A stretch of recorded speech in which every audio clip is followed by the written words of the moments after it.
Hello friends, welcome back to my YouTube channel 10th expert classes 0.3 में। तो चलिए हम लोग सेशन को स्टार्ट करते हैं। और जैसे कि आप लोगों को पता होगा, क्वेश्चन नंबर 7 तक मैंने आप लोगों को करा दिया। क्वेश्चन नंबर 8 अभी हम लोग करने वाले हैं, ठीक है।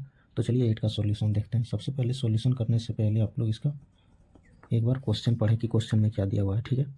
क्वेश्चन में है कि ACAP के पहले 51 पदों का योग ज्ञात कीजिए जिसका दूसरा तथा तीसरा पद क्रमशः इतना तथा इतना है, ठीक है। यहाँ देखिए, आपको सोचना क्या है दिमाग में कि हमको 51 पदों का योग ज्ञात करना है। मतलब S51 इज इक्वल टू क्या निकलेगा उसको ज्ञात करना है, ठीक है। और इसमें जो दिया है आपको, वह दिया है कि दूसरा तथा तीसरा पद का वैल्यू आपको 14 और 18 दिया गया है। तो सबसे पहले हम लोग क्या लिखेंगे कि दिया है दूसरा पद को हम लोग कैसे लिखते हैं। दूसरा पद ये हो गया, दूसरा पद इसको हम लोग कैसे लिखेंगे। तो A प्लस में D इस तरह लिखेंगे। इज इक्वल टू कितना दिया है 14, तो यहाँ से 14 हो गया। ये आपका समीकरण 1 हो गया, ठीक है। अब तीसरा पद को हम लोग कैसे लिखेंगे। तीसरा पद को ऐसे लिखेंगे जिसको हम लोग A प्लस 2D लिखते हैं और कितना दिया है 18। ये दो इक्वेशन मैंने आप लोगों को पहले बना दिया, ठीक है। अब आप इसमें सोचने की कोशिश कीजिए कि दोनों इक्वेशन में से अब यहाँ से यदि हम समीकरण 1 से लें, समीकरण 1 से, तो A plus D is equal to कितना दिया है, A plus D is equal to 14 है। जहाँ से हम A यदि हम निकाल लें, इसमें से A का वैल्यू निकाल लें, तो A बराबर क्या हो जाएगा 14 माइनस डी हो जाएगा। तो यहाँ से 14 माइनस डी, ये इक्वेशन 3 मान लीजिए। देखिए यहाँ भी हम कर सकते थे, ठीक है, लेकिन ये आपको ज़्यादा क्लियर होगा, समझने में दिक्कत यहाँ नहीं होगा। इसलिए इक्वेशन कितना बढ़ रहा है उसको देखने की ज़रूरत नहीं है। यहाँ आप इक्वेशन नहीं भी देंगे तो चल जाएगा, ठीक है। लेकिन आप इक्वेशन इसमें जब ये दिया है दूसरा पद तीसरा पद, इक्वेशन मान लीजिए। इक्वेशन मानने में क्या जाता है, मान लिए। उसके बाद यहाँ तीसरा पद में हम लोग को क्या दिया है, A plus 2D is equal to 18। तो समीकरण 2 से फिर ले लीजिए। समीकरण 2 से A plus 2D is equal to दिया है 18।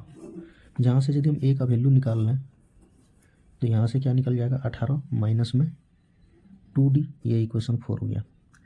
अब किसी के दिमाग में आया होगा कि सर हम ए ही क्यों निकालें, डी भी तो निकाल सकते हैं, ठीक है। देखिए यहाँ यदि हम डी निकाल लेते तो ईजिली निकल जाता। D is equal to 14 minus ये उधर कर देते तो 14 माइनस ये हो जाता, ठीक है।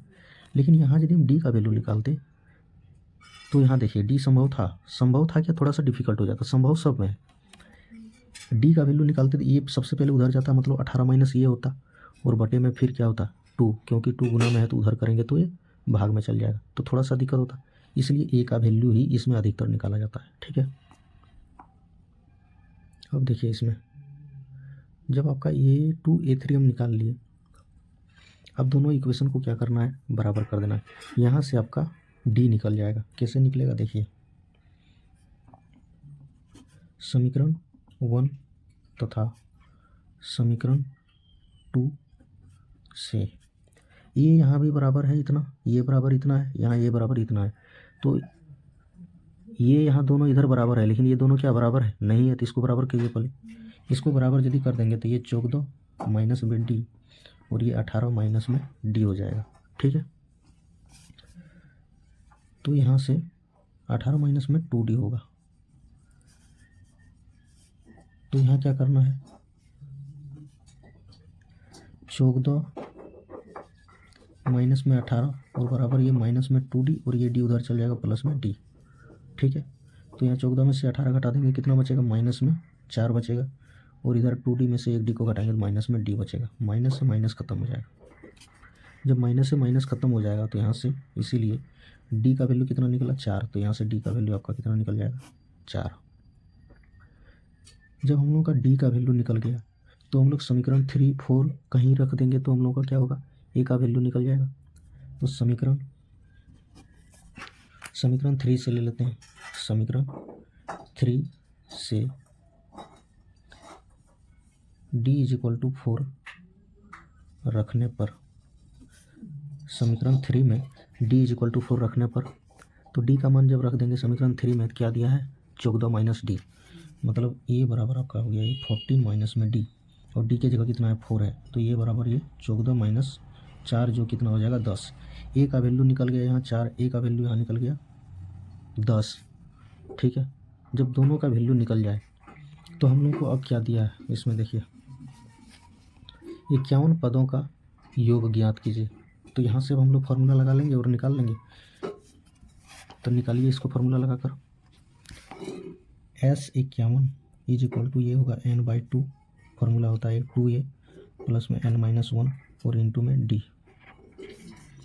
चूँकि हमको ये का वैल्यू पता चल गया, डी का वैल्यू पता चल गया और n तो S51 में ही है, तो n का वैल्यू भी पता है, तो हम लोग निकाल लेंगे 51/2 और 2 गुने a का वैल्यू 10 प्लस में n-1 की जगह फिर 51-1 और इंटू डी की जगह 4 निकाला। ठीक है, तो यहाँ से 51 नहीं कटेगा तो 51 को वैसे ही रहने देते हैं। 10 दूना 20 हो जाएगा, ये 20 प्लस में 51 में 1 घटा देंगे 50 हो जाएगा, कुछ 4 करेंगे 50 गुने 4 कितना हो जाएगा 200 हो जाएगा, यहाँ 200 लिख दिया। तो ये आपका हो गया 51/2 और गुने में हो जाएगा 200 और 20 220, 2 से काटेंगे 11 बार में, मतलब 51 गुने 11, यहाँ से आपका क्या निकल जाएगा 51 गुने 11 जो कितना हो जाएगा 11 इतना 11 और 11 × 5 = 55 और 1 56।